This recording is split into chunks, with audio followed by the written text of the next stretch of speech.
Cyprus भले ही छोटा देश, जैसे आपने जिक्र किया कि 13 लाख की आबादी, एक छोटे से शहर की आबादी भारत में होती है, लेकिन कहते हैं कि आबादी मायने नहीं रखती, वो क्षेत्र मायने रखता है। और खास करके इंटरनेशनल रिलेशंस की जब बात आती है तो वो सबसे बड़ी बात ये रहती है कि उसका जो औद्योगिकी है, उसका जो प्रौद्योगिकी है, उससे किस तरह से फ़ायदा लिया जा सकता है, उसको किस तरह से फ़ायदा पहुंचाया जा सकता है। और सामरिक क्षेत्र से अगर कोई देश अपनी मजबूत स्थिति में है, 1974 में जिस तरह से उसके जो हिस्से को, एक बड़े हिस्से को तुर्की ने हड़प लिया था, उसको प्रधानमंत्री नरेंद्र मोदी द्वारा राष्ट्रपति के साथ देखना, तुर्की को एक संदेश गया होगा कि ये जो आपने क्षेत्र छीना है, हो सकता है कि साइप्रस से इसको वापस लेने में कामयाब हो जाए। उसकी वजह ये हो सकती है कि भारत वहाँ पर अपनी मजबूत स्थिति दर्शाएगा। ये न सिर्फ तुर्की के लिए एक बड़ा संदेश है, बल्कि पाकिस्तान के लिए भी संदेश है कि अगर भारत को घेरने की कोशिश करोगे तो भारत चौतरफा घेरेगा और घर में घुस करके मारने की क्षमता रखता है। तो तुर्कियों को एक संदेश तो दे दिया गया है साइप्रस की धरती से,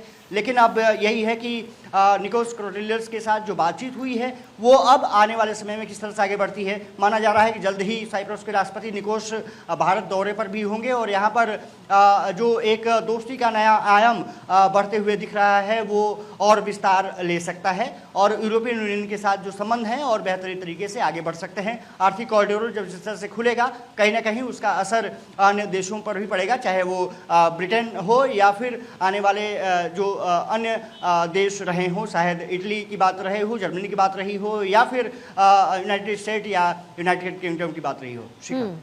जाहिर है, लेकिन अभी आगे जो यात्रा है प्रधानमंत्री मोदी की, वो किस लिहाज से महत्वपूर्ण है अक्षर?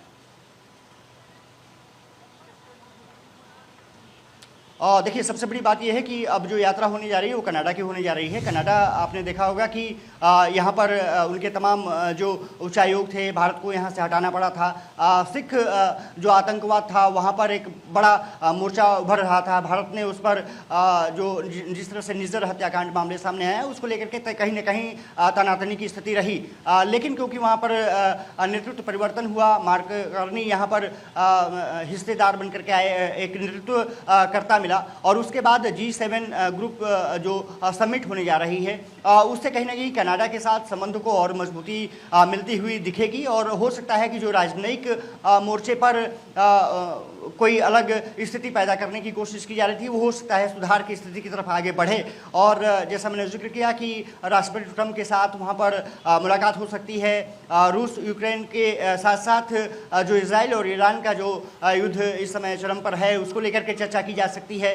मध्य एशिया में, खास करके पश्चिमी एशिया में जिस तरह से तनाव की स्थिति है उस पर चर्चा हो सकती है। साथ ही साथ भारत के और पाकिस्तान के बीच में जो ऑपरेशन सिंदूर भारत को करना पड़ा था उसको लेकर के चर्चा की जा सकती है और ट्रेड एग्रीमेंट को मुझे लगता है कि आने वाले समय में बढ़ाया जा सकता है, क्योंकि राष्ट्रपति डोनाल्ड ट्रंप ने भी कहा था कि तस्वीरें बदलेंगी और हम व्यापार की तरफ आगे बढ़ेंगे। तो यहाँ पर G7 समिट में तमाम देशों के साथ, चाहे इटली हो, चाहे जर्मनी हो, यूनाइटेड किंगडम हो, यूनाइटेड स्टेट्स हो, वहाँ कहीं ना कहीं बायलैटरल टॉक्स की उम्मीद जताई जा रही है कि प्रधानमंत्री नरेंद्र मोदी के उनके वहाँ के काउंटर पार्ट से चर्चा होगी और वो तस्वीरें कुछ अलग हो सकती हैं। वहाँ से कुछ ये कहा जा रहा था कि अमृत निकल सकता है। और G7 समिट के बाद प्रधानमंत्री नरेंद्र मोदी क्रोएशिया पहुंचेंगे। क्रोएशिया भी एक अगर ऑपरेशन सिंदूर के बाद अगर कहें तो भारत के साथ दिखा था और यही वजह रही है कि प्रधानमंत्री चाहे साइप्रस का दौरा कर रहे हों, कनाडा के दौरे पर पहुंच रहे हों या फिर क्रोएशिया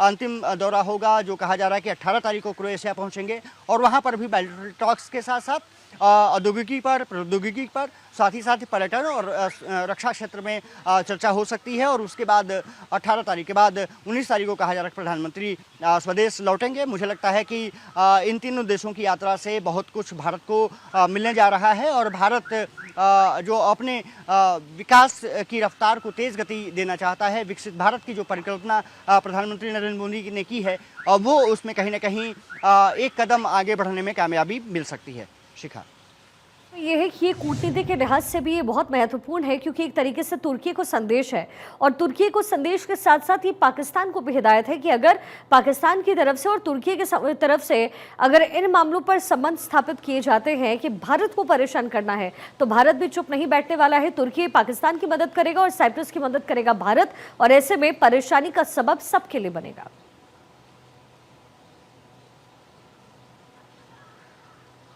जो हालात हैं आज के वो कह सकते हैं कि दुनिया कुछ अलग तरीके से आगे बढ़ रही है। युद्ध का मंजर आपको देखने को मिल रहा है। कई साल हो गए जो रूस और यूक्रेन युद्ध में लगातार अपने को उलझाए हुए हैं। दूसरी तरफ इजराइल के साथ साथ तनातनी ईरान की चल रही है। ईरान अगर देखा जाए तो एटमी पावर के रूप में क्योंकि ताकत रखता है, उसको पूरी तरह से ख़त्म करने की कवायद इजराइल कर रहा है। अब ये माना जा रहा है कि जैसे प्रधानमंत्री ने कहा कि हम युद्ध नहीं चाहते किसी के साथ, युद्ध का ये समय नहीं है। प्रधानमंत्री लगातार कहते रहे हैं कि भारत शांति का पक्षधर है और युद्ध से कुछ हासिल होता नहीं है।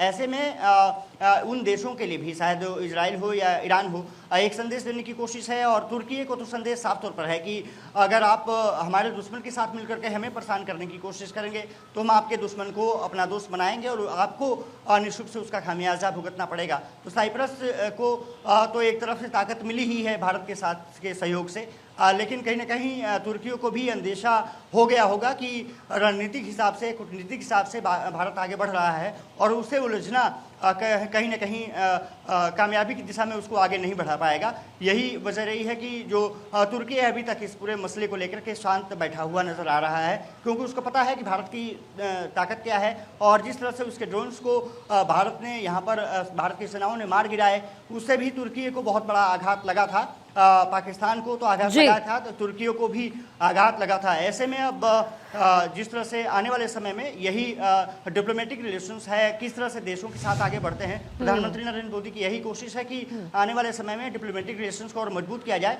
जो दुश्मन देश हैं उनको एक संदेश दिया जाए, जो दोस्त हैं, जो दोस्ती की राह पर आगे बढ़ रहे हैं, उनके साथ संबंध मजबूत किया जाए और एक दूसरे का कहीं ना कहीं समर्थन लेकर के आगे बढ़ा जाए। बिल्कुल अक्षय, बहुत शुक्रिया इस पूरे विश्लेषण के लिए।